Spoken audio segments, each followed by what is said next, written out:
Hey guys, this is the 325. Up early working on it. We got a stuck fan clutch. But yeah, I'm gonna go disconnect this battery because I'm gonna look in here at all 5 fuses, engine fuses, and see if that's one of our problems. This video is actually for E46 fanatics, but don't be a dummy. Take the ground off first. Don't take the power off and blow up your airbag. Okay, so I have ground disconnected. It's just a 10mm. What I like to do here, so I don't cause any issues, is just put that cover right back there and make sure it doesn't fall back on the battery. So to get to the fuses, take these 1, 2, 3, 4 bolts off, and they can slide out of there. Judging by the way this is dirty and the box is supposed to be closed, there's probably something wrong with it. But hey, we're gonna go ahead and disconnect the DME real quick. So for the DME, I'm going to make it easier on myself. Unplug this line, and over here there's just a tab on the side. You can pull it out. And then these, just push. I don't know if I can do it with one hand, but just push and pull this down, and it will pop. That will push down, and it will pop the plug out itself. So, looking at my pins, there looks to be nothing. So basically, there's 3 of those in a row, and then there's one that you can just pull straight up without the clip there. This one seems to be the hardest one to kind of grab. Okay, we got that out. Here's a good look of my pins, guys. I'm gonna go ahead and push these tabs back here so I can get this DME out. And it actually looks like somebody has messed with it before. Okay, this is kind of hard to show with one hand, but you'll need to push this tab back and pull it up with something like these. So after you slip the edge of the DME past this clip, or both of these clips, mine's just broken off, you'll be able to slide it out just by alternating sides. So as you can tell,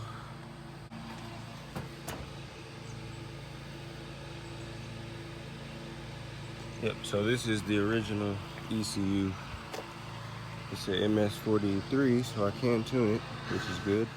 So now I just throw that in there. I've got it to come up a tiny bit here. You just need like a screwdriver, pry on the edge, and pull up. Now it's just gonna come off. Don't forget there's wires on the bottom of this. Don't pull those. I'm actually really struggling at this point. I've got it loose and everything, but I need to get this top piece off, because you can't just test these with a probe. You can see them, but you can't test them with a probe because they all have power. Both sides have power. So yeah, I've got this out of here. All you really have to do is pry this tab here, and it will pull up at the same time. And then put the screwdriver right in between the little gap here before you pull this piece off. And pry pretty good, click, and then you can slide it off. Here we're gonna check these. Well, I've inspected these and there is no bad fuse, so sucks. There was no luck here. These are all good. So put everything back, guys. It's just the reverse process. You can't really mix up the connectors. They're all different sizes. Put the cover back. Make sure these tabs line up with these. Seat.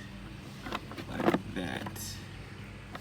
Okay, I took this out, so it smells like gas, and there's a bunch of buildup on it. Whatever, it's holding solid pressure with my finger on it until I release. So I think it's good. To be honest, guys, my mass airflow sensor looks just like an O'Reilly replacement or something. what's weird is it will show 130 G's a second, and when you hit the gas pedal, it'll go high. It goes really high.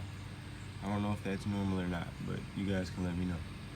The reason the car is misfiring is because it's running rich. It's 10% short-term fuel trims, both banks.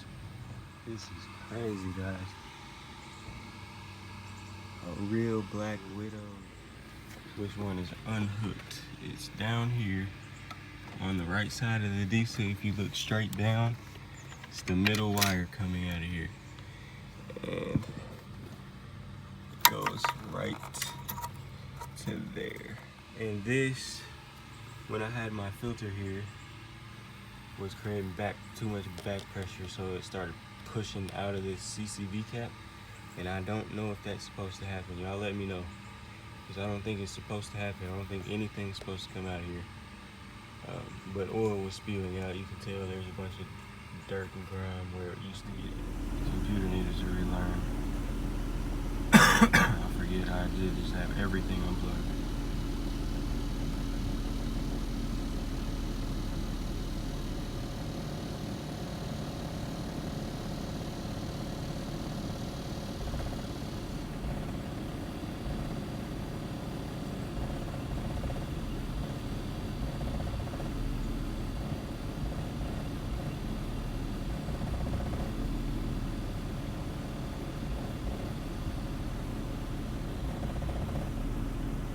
Times like this is when it normally misfires, when I pull to a red light and stop.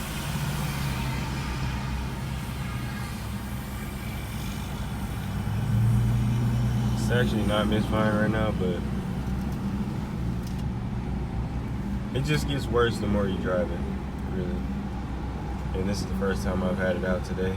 Okay, so all of my EML, my traction, and my handbrake light are on now. And I'm gonna show you there's a significant reduction in power. It seems like it's not going in. See, this is fully floored, all the way to the floor. And when I stop, the misfires get worse when the ICV, when the EML light and everything gets on. So maybe it's DME. Maybe.